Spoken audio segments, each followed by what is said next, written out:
Si Forever 400 hubiera existido al comenzar el siglo XIX, encabezaría la lista. Vivió casi 100 años, ayudó a crear la industria petrolera y en 1912 ya contaba con una fortuna de $900 millones. Puso los cimientos para la fundación filantrópica más grande de los Estados Unidos. En sus inicios la industria del petróleo era caótica y arriesgada, pero había un hombre que no conocía el temor y fue uno de los primeros en construir refinerías en Cleveland. Entre 1859 y 1860 la producción petrolera aumentó de 2.000 barriles a 450.000 barriles. A mediados de 1860 al final de la guerra civil empezó a comprar la competencia, volviéndose dueño de todas las refinerías en su territorio base y al final sería dueño de casi toda la refinería en Estados Unidos. Hizo tratos con las compañías ferroviarias para conseguir grandes descuentos para sus cargamentos, incluso forzó por un tiempo a las compañías ferroviarias de que le pagaran por los cargamentos transportados de la competencia. Para tomar control sobre los medios de transporte, mandó a construir oleoductos y hasta construyó una fábrica de barriles. El día de hoy hablaremos de John D. Rockefeller. Nace en 1839 en una pequeña granja al norte de Nueva York. 1853 su padre decide mudarse a Cleveland con su esposa y sus 5 hijos, entre ellos John D. Rockefeller. Más parecido a su madre que a su padre, recibió de ella la gran enseñanza de ahorro, donde más adelante recordaría: siempre recordaré las palabras de mi querida madre. Malgastar a sabiendas acaba en penosas necesidades. Fue contador de $4 a la semana. Trabajaba para un comerciante de mercadería general, detallando los movimientos de la compañía en el libro mayor. Captó por primera vez la complejidad de una empresa. Este trabajo me dio gran parte de los fundamentos en mi carrera de negocios. Obsesionado con la independencia profesional y financiera, ahorró y pidió prestado durante 3 años hasta tener suficiente. 1859 con tan solo $1.800 junto con un emigrante británico montó su primer negocio de mercadería general. 1861 la guerra civil le fue de gran ayuda a Rockefeller, prosperó cuando el ejército compró grandes cantidades de cereales, carne y otros productos. Mientras tanto él se encargaba de su negocio de mercadería general, unas cuantas millas al este empezaba a hacer ruido la industria petrolera en los Estados Unidos. En la década de los 50 el queroseno empezó a reemplazar el aceite de ballena como fuente de energía. Calentar el petróleo para destilar gasolina y queroseno era relativamente económico y sencillo, y las pequeñas fábricas podían producir alrededor de 100.000 barriles al mes. Tras ver cómo los hombres de Cleveland hacían fortuna rápida refinando petróleo, Rockefeller quedó atrapado por la euforia del momento. 1863 Rockefeller y su colega Clark invirtieron $4.000 con Samuel Andrews, un nuevo socio, para construir su primera refinería llamada Excelsior Works. Era una humilde empresa de cobertizos de madera. Mientras uno de sus colegas pensaba en mejorar el proceso de refinación, Rockefeller se encargaba de otros aspectos como la reinversión de los beneficios. Los únicos negocios capaces de sobrevivir a la competencia fueron aquellos capaces de adaptarse a las circunstancias rápidamente cambiantes. En 1864, dado a los aumentos de producción de toda la competencia, el precio variaba entre $4 a $13 el barril, lo que complicó aún más las cosas en materia de transporte.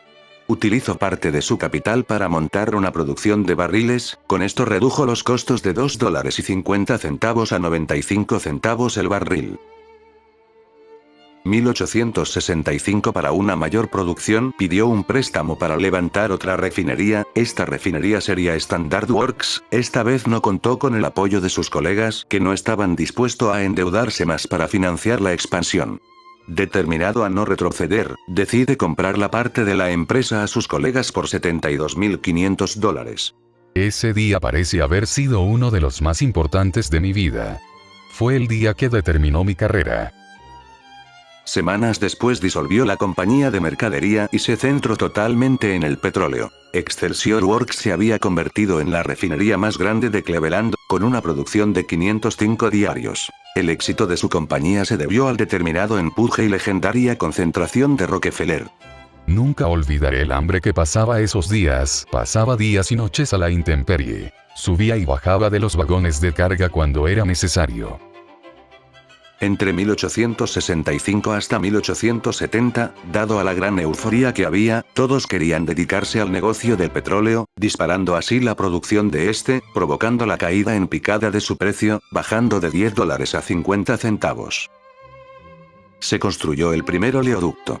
El primero solo fue de 5 millas, bastante modesto pero suficiente como para evitar los ferrocarriles. En 1866 la exportación tuvo un incremento de 600.000 barriles a 1.5 millones. Designó a su hermano William para promover las exportaciones de queroseno. Con la ayuda de su hermano Standard, fue una de las primeras en expandirse al extranjero. 1867 El segundo paso fue traer a su socio Henry Flagler, quien amasaba una fortuna como vendedor mayorista de licores y granos. Con su experiencia este negociaría los acuerdos de transporte con los ferrocarriles. 1869 El transporte se hacía más importante a medida que la producción subía, llegando a producir 1.500 barriles diarios en el año.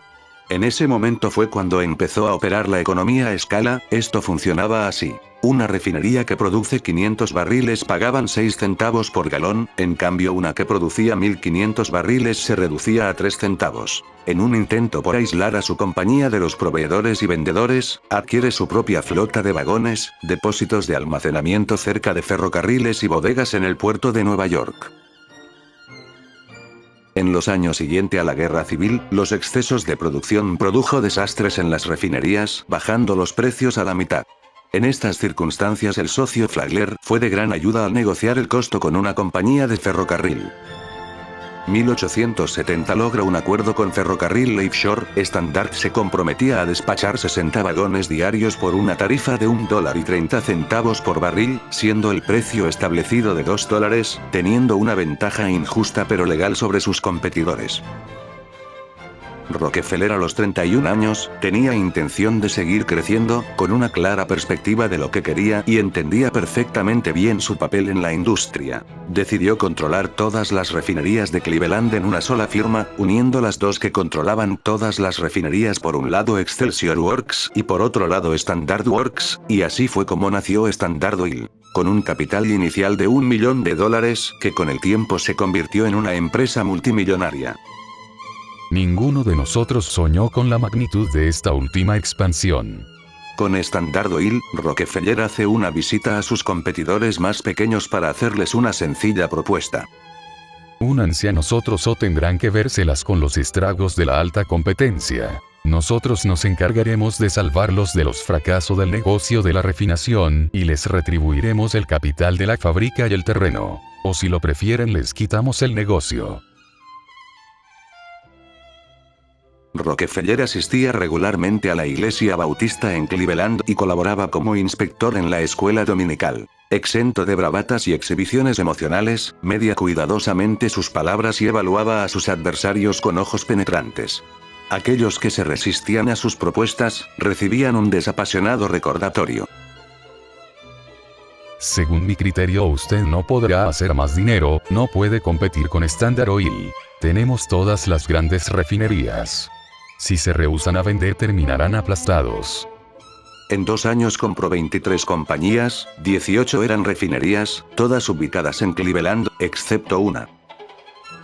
En 1971, a medida que prosperaban las refinerías en Pensilvania, la producción en Estados Unidos se incrementó en 5.3 millones de barriles a 9.8 millones 2 años después. En una depresión de 5 años, los precios comenzaron a dar tumbos, bajando $4.40 el barril y luego a $1.15 en 1874. 1872 sextuplicó su capacidad y refinaba 10.000 barriles diarios, abarcando el 80% de la industria. Era el complejo de refinación más grande en los Estados Unidos. Rockefeller no paraba de comprar refinerías en Nueva York, Filadelfia y Pittsburgh. Se alimentaba de sus competidores tal como los osos aprovisionan para el invierno. Los hombres de negocios decían que había crecido mucho en poco tiempo y que su compañía caería por su propio peso. El solo tamaño de Standard Oil permitiría tragarse la pequeña competencia. Rockefeller no paraba de comprar refinerías en Nueva York, Filadelfia y Pittsburgh. 1873 empezó a adquirir compañías de oleoductos y pronto fue dueño de todo, venciendo así al Comodoro Vanderbilt por el control de los oleoductos, comentando después: Rockefeller será el hombre más rico del país. En el siglo XIX se topa con un problema administrativo, estaba prohibido controlar compañías en distintos estados. Estaba limitado a las refinerías de Ohio. Esto lo resolvió con un sutil juego de mano. Las compañías fuera del estado entregaban sus valores a una oficina de Standard Oil que actuaba como fiduciario, así podía seguir funcionando como oficina independiente. Por ejemplo, compraba una compañía y seguía funcionando bajo el nombre del propietario, pero solo sobre el papel. El historiador Alan Evans dice: nunca antes compañía alguna había afrontado una situación comparable en magnitud y variedad de confusión que Standard Oil. A Rockefeller le gustaba hacer las cosas a su manera, lo que le llevaba a complicaciones con sus trabajadores, que eran empresarios con ideas fijas, complicaciones que solucionaba con un incentivo financiero por su cooperación. 1877 Nadie podía despachar petróleo sin la aprobación de Standard Oil. Tal poder significó una atención no deseada de parte de la competencia, políticos y autoridades legales. Se levantaron investigaciones sobre la relación de Standard Oil y los ferrocarriles. Pero por lo general Rockefeller se salía con la suya, en parte gracias a los sobornos. 1879 Su filosofía para delegar responsabilidades la describía de la siguiente manera: Se trata de esto. Nadie puede lograr algo si no haces que otros también lo hagan. Formó un comité para mayor control de las operaciones de Standard Oil, se reunían en la oficina de Nueva York a la supervisión de las unidades y cada administrador presentaban informes trimestrales. 1880 Se encuentran grandes reservas de petróleo en el Cáucaso, esto significaba que habría que lidiar con la competencia externa. Por la alta demanda, las firmas norteamericanas deberían rebajar sus precios, ni siquiera Standard Oil podía ignorar esta presión y la solución para esto sería la creación de un trust, en otras palabras un monopolio. Permitiéndole controlar costo, incrementar beneficios y mejorar su administración. El control de la empresa quedaría en manos de 9 fiduciarios, entre ellos el hermano de Rockefeller. 1881. Los ejecutivos del Trust extendieron su fuerza industriales en nuevas direcciones, estableciendo una red de estaciones minoristas, aumentando el número de estaciones de gasolina y queroseno de unos 130 en 1882 a 3.500 en 1906. Standard Oil comienza a comprar grandes campos petroleros para extraer el queroseno directamente del subsuelo después de encontrar grandes venas en las planicies cerca de Lima, Ohio. 2 de enero de 1882 La creación del monopolio se hace efectiva, el Trust ya controlaba el 80% de las refinerías en el país y un 90% de los oleoductos y mantenían dominio en campos relacionados con vagones, derivados del petróleo y fábricas de barriles. El consenso era necesario ya que era una asamblea de compañías relacionadas e interdependientes. El buen desempeño se basa en el funcionamiento adecuado de cada una de las unidades que lo constituían. Así también se delegaban cierto grado de autonomía, por ejemplo, cada unidad debía presentar beneficios propios.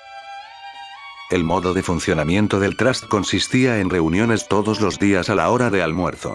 Nuestra regla general era no realizar operaciones importantes hasta que todos estuviéramos convencidos de tomar la decisión acertada. Después de formarse los Trust, entre 1882 y 1885 recortó la lista de refinerías de 53 a 22, cerrando las obsoletas y aumentando la productividad de las restantes. 1885 Las 3 refinerías más grandes del mundo eran responsables del 40% de la productividad total de la empresa, que eran de 17 millones de barriles al año. 1891 Standard Oil extrae el 25% de todo el crudo en Estados Unidos y en 1895 la extracción del crudo representaba el 14% de los beneficios. Rockefeller controlaba cada gota de petróleo desde la superficie de la tierra en Pensilvania hasta la compra de algún granjero en algunas de las estaciones locales. A los 50 años, recomendado por su médico, se retira de las actividades diarias, debido a que podría sufrir quebrantamiento físico si seguía trabajando, dejando el negocio en manos de un grupo de jóvenes ejecutivos de reconocido temple. Dedicó buena parte de su vida a la beneficencia. 1892 dotó de fondos a la Universidad de Chicago. Crear una fundación dedicada a la educación y la salud. Todo esto no era suficiente para calmar el resentimiento del público por su fortuna, su poder y el control sobre un bien tan vital como es el petróleo. La prensa lo presentaba como un depredador incorregible. La idea de monopolizar la industria fue todo un éxito, tanto así que fue imitado por otras empresas como el acero, el tabaco y los teléfonos. Pero hubo una persona que no estaba contento con los monopolios e hizo frente a estos, fue el presidente del Estados Unidos Theodore Roosevelt, lanzando una serie de ataques contra Standard Oil, por ser el trust más visible y poderoso, fue el foco de atención y el blanco de los ataques. Con la nueva reforma de este gobierno, Standard Oil no podía hacer sobornos que ayudaran a desaparecer estas dificultades y pronto las batallas legales empezarían a cobrar víctimas.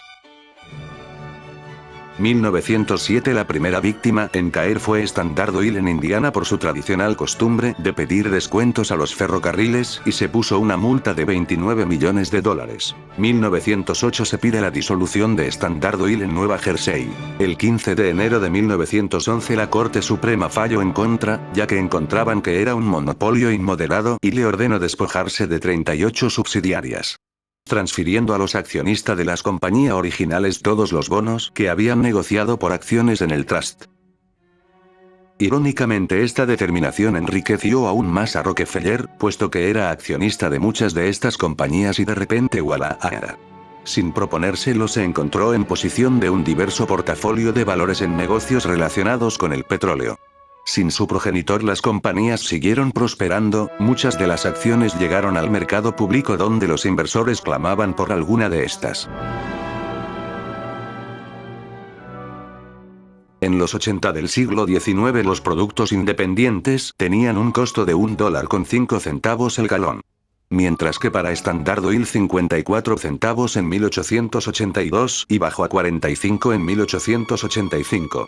Duplicando el margen de beneficios, subiendo a 53 centavos por galón. En 1913 su biógrafo, Ian Evans estimó una fortuna de $900 millones. Al no seguir participando de la administración de la empresa industrial más grande de Estados Unidos, pasó la mayor parte de sus últimos 20 años jugando golf y cuidando de sus jardines en Ormond, Florida y murió en 1937 a los 97 años de edad.